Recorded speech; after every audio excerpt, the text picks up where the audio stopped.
She said it so casually that for a second, I thought I had misunderstood her. Like maybe my brain had softened the words to protect me.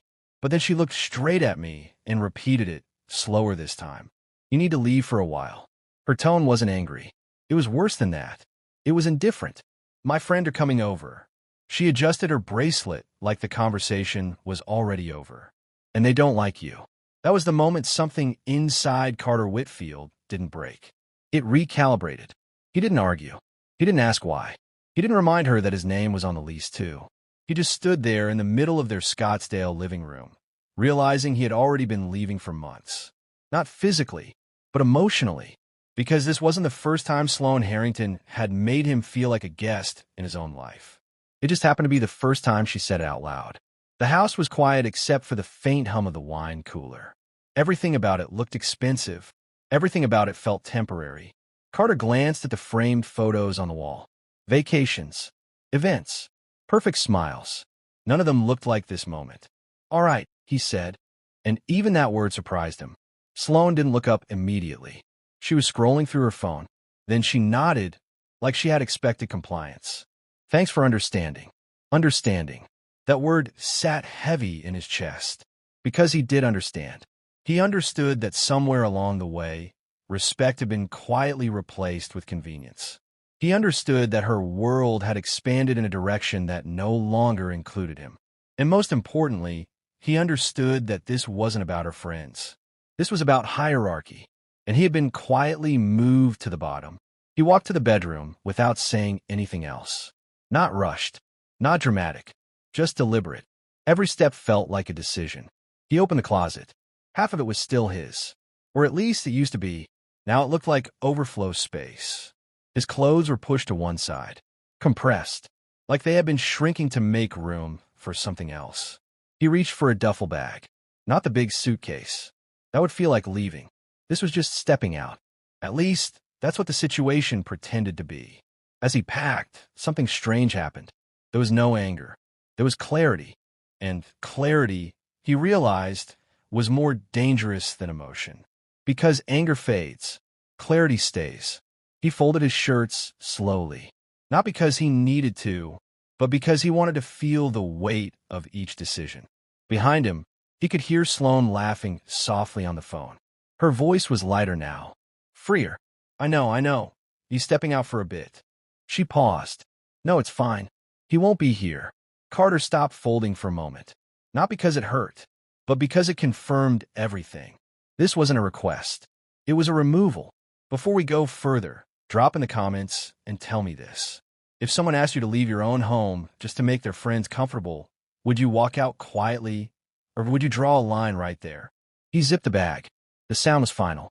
He picked up his keys, his phone, his wallet, the essentials. The rest could wait. Or maybe it couldn't. But that wasn't today's problem. As he walked toward the door, Sloane finally looked at him properly. There was no guilt in her eyes, just mild curiosity, like she was observing how smoothly the situation was resolving. You'll be back later, right? She asked.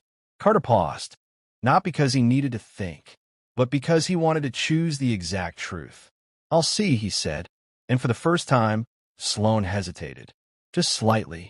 It was subtle, but it was there, because for the first time, the outcome wasn't fully under her control. He stepped outside. The Arizona sun hit him instantly. Warm, blinding, real. He took a deep breath, and it felt different. Not like escape, like release. He got in his car, but didn't start it right away. Instead, he sat there, staring at the house, at the life he had built, or thought he had built, and then a simple question crossed his mind. When did compromise turn into erasure?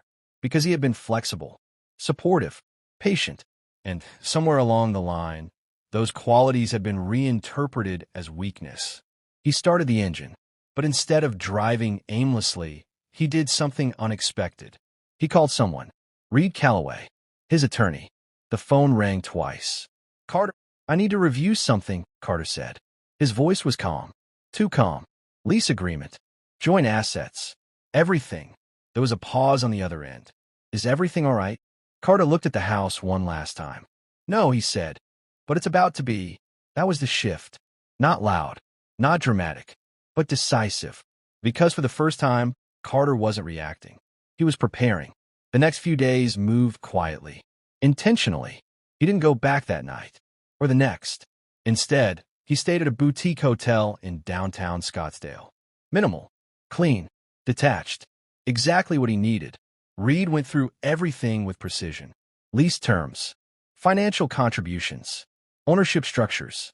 It turned out Carter had more leverage than he thought. Not because he had fought for it, but because he had quietly built it. Half the rent. Majority of furnishings. Significant financial overlap. Nothing illegal. Nothing dramatic. Just real. And real has consequences.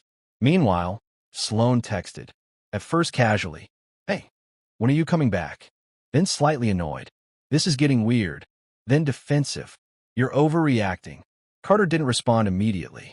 Not out of spite, but out of alignment. Because for the first time, his actions were matching his understanding. 3 days later, he returned. Not emotionally. Logistically. The house looked the same, but it felt different. Like something had expired. Sloane was there. She crossed her arms as soon as he walked in. So we're doing this now, she said. Carter set his bag down. We're clarifying things, he replied. He handed her a folder. Inside was a structure breakdown. Lease obligations. Asset divisions. A proposed timeline. Nothing aggressive. Just organized reality. Sloane flipped through it quickly. Her expression shifted. Not to anger. To discomfort. Is this a joke? She asked. No, Carter said. It's what happens when clarity replaces assumption. She looked at him, really looked this time. And for the first time, she saw something unfamiliar. Distance. Not emotional distance. Decisional distance. The kind you can't argue with. The kind that doesn't negotiate itself away. This is extreme, she said. No carte replay. This is proportional. Silence filled the room. Heavy. Unavoidable. Before we move forward, think about this.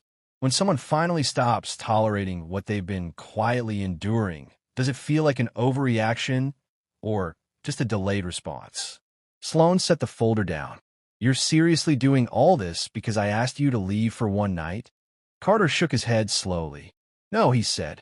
I'm doing this because that wasn't the first time you asked me to disappear. And that was it. No shouting. No accusations. Just truth.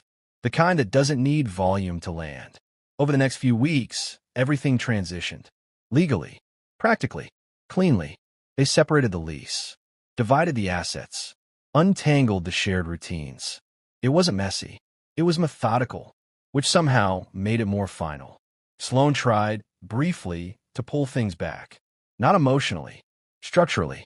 Maybe we rushed this, she said once. Carter nodded. Maybe we delayed it, he replied. And that was the difference. She saw a moment. He saw a pattern. And patterns don't fix themselves with apologies. They shift with decisions. Eventually, Carter moved into a smaller place. Not as polished. Not as impressive. But entirely his. Every object. Every corner. Every decision. Aligned. And that alignment felt better than any aesthetic perfection he had left behind. Sloane stayed in the original house for a while. Then moved out. Different circle. Different priorities. No dramatic fallout. Just divergence. Because in the end, nothing explosive happened. No betrayal. No scandal. Just a quiet realization that respect isn't something you negotiate back once it's been consistently overlooked. And sometimes, the most important exit isn't loud. It's precise and permanent.